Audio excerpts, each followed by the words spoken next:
Absolute Batman issue 22. And like always, welcome back to the dissection table. Here we take the latest video game trailers, comics, movies, and more, and break them down bit by bit. We ended up getting a little bit of a shorter issue, in my opinion, whenever it comes to issue number 22 of Absolute Batman, but nonetheless, we got several incredible plot twists whenever it comes to this brand new issue. And like always, if you're new, don't forget to check out the description down below, where you'll find links that'll lead you to the wings of the Asylum, including Kick, Twitch, and more importantly, right now, YouTube, because over there you'll find a dedicated playlist of all the videos I've made on the Absolute Batman run, right here from TikTok over there on YouTube. It's got its own dedicated playlist. So without further ado, the comic immediately throws us right into the heart of the action, coming hot off the tracks of the grand conclusion of what we saw in the previous issue, issue 21, where, thanks to Harley Quinn sending in this whole entire swarm of bat-like drones that got Batman out of safety because he got essentially ambushed by the Robin squad. Don't forget, the Robins, they have their whole entire mech squad. These mechs are the size of buildings. But as we see here in issue 22, Batman didn't just get rescued by a drone, then just essentially got, and then he got away scot-free finally. No.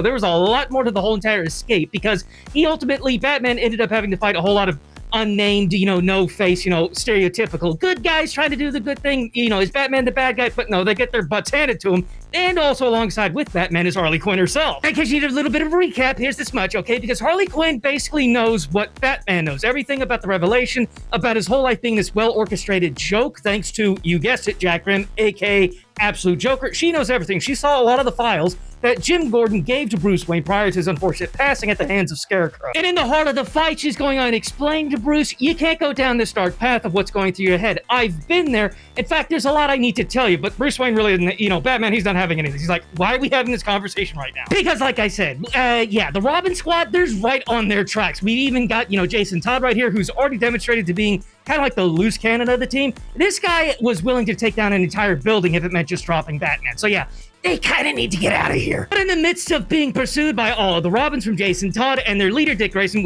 I forgot to mention that before, that Dick Grayson is actually the leader of the Robin squad, but there's that. But also in the midst of being chased by the Robin squad, Harley Quinn begins to open up about her origin story, which is very important. Bruce Wayne needs to hear this. And yes, it's kind of comical that Harley Quinn is deciding to open up to him while they're running for their lives. Yeah, just like that, in the heat of combat, that's very Harley Quinn for her to drop her origin stories. Yes, the actual origin stories of Harley Quinn in the Absolute Universe. Here we go. You see, way back in the day, when Harley Quinn was just a teenager, very young, I believe she was 13 or 14, yeah, as it turns out, her mother made the wise decision to move them basically into the equivalent of the Crooked House in the Absolute Universe. The reason being why is because her mother was a neuro MD. Basically, she was this brilliant scientist that was hoping to make this breakthrough whenever it comes to creating pharmaceutical substances that would have ultimately helped people conquer things like Alzheimer's disease. That's actually pretty cool. The downside is that her mother was working for JK Industries, aka JK, get it? Just kidding, aka Jack Grimm. Yeah, she was working for Jack Grimm's company and organization. And eventually she discovered something that was bad, really bad. Hence why they moved to a place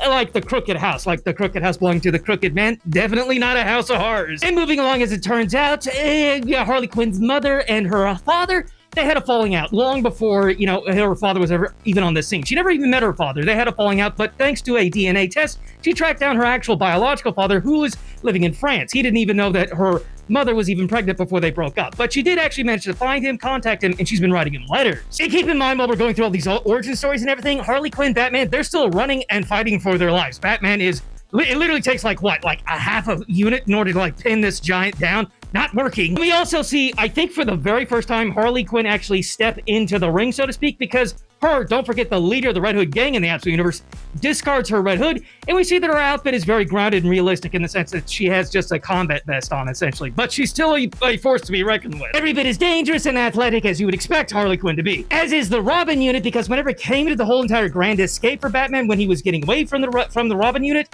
they even chased them all the way down into the sewers. Not all of their mechs are building size. Some of them are just these motorcycles that can morph and transform around the actual Robins, turning them into mechs, but also bikes that can also traverse the sewers of Gotham City. Jumping back over to Harley's origins, we discover around her 13th birthday, see, I was right, my memory isn't completely gone, it was around when she was 13 that her mother started disappearing more and more because of her investigation into Jack Grimm and this whole entire malpractice she stumbled upon. But Harley felt things were starting to reach a bit of a boiling point. Things were about to come to a head because also while that was happening, her mother disappearing more and more and more, now it was discovered that her father was going to be stepping into the scene because she felt that she was kind of potentially in danger in the crooked house, especially with her mother just disappearing and just leaving her child completely absent. That's okay. Dad's stepping up. Unfortunately, that's when the house started to creak a little bit. Specifically, the closet door that Harley Quinn had always been terrified of in the crooked house had finally opened. Behind the clothes, behind the boxes, Harley discovered an actual, panel and interface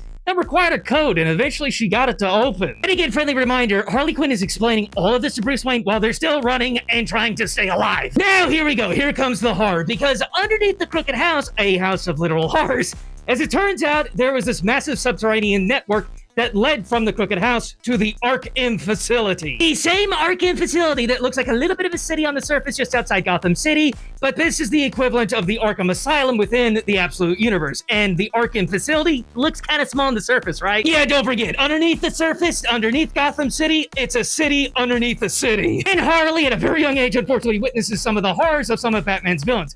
We see that Tweedledee and Tweedledum can't show them in their totality, kind of gross. They're conjoined twins, kind of monstrous. And then we also even see Calendar Man. I don't know what's going on here. Can this guy just not die? Is he immortal? Is that why he's literally rising out of the skin of a husk of his previous self?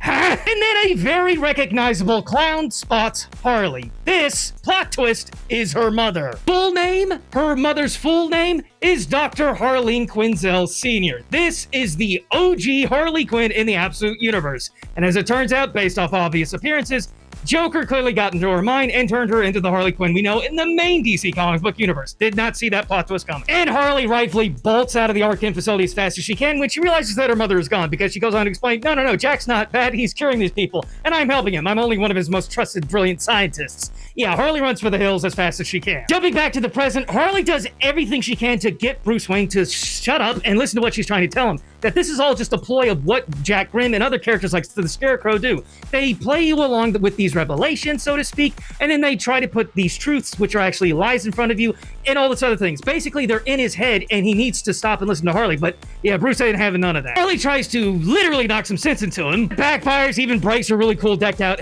double-headed hammer that she had, and yeah, basically, everything Harley was saying was falling on deaf ears, unfortunately. Because of that, Harley Quinn gives the order that the Red Hood gang is cutting all ties with Batman. They're not helping him or Alfred, and unfortunately that sucks because they were a great asset. But more importantly, Bruce Wayne didn't hear the end of the story of what Harley Quinn was trying to tell him. Such as the fact that her father did come home, and as it turns out, her father is Jack Grimm, the Joker. This guy's everywhere. We don't have full confirmation that's true, but her mother was actually present in the crooked house when Jack Grimm was there. Even addresses Harley Quinn as Puddin'. That's kind of funny. Telling her to just give baby Harley, just some time. So yeah, by all intents and purposes, yes, he's her father. And the final plot twist of this great issue comes in the form of Bruce Wayne actually going out of his way to try to confirm something at some point, clearly, because he goes on to a little adventure in a graveyard, opens up a casket, and instead he finds this phone, and it's Scarecrow revealing to him something very shocking. That held prisoner by Scarecrow and Jack Grimm is apparently his father. Thomas Wayne in the Absolute Universe is apparently alive and has been held prisoner for God knows how long. Now, that's how you leave on a cliffhanger. Hope y'all enjoyed, and if you did, please make sure to give me a follow, like, and a comment. Hope to see y'all in the next one.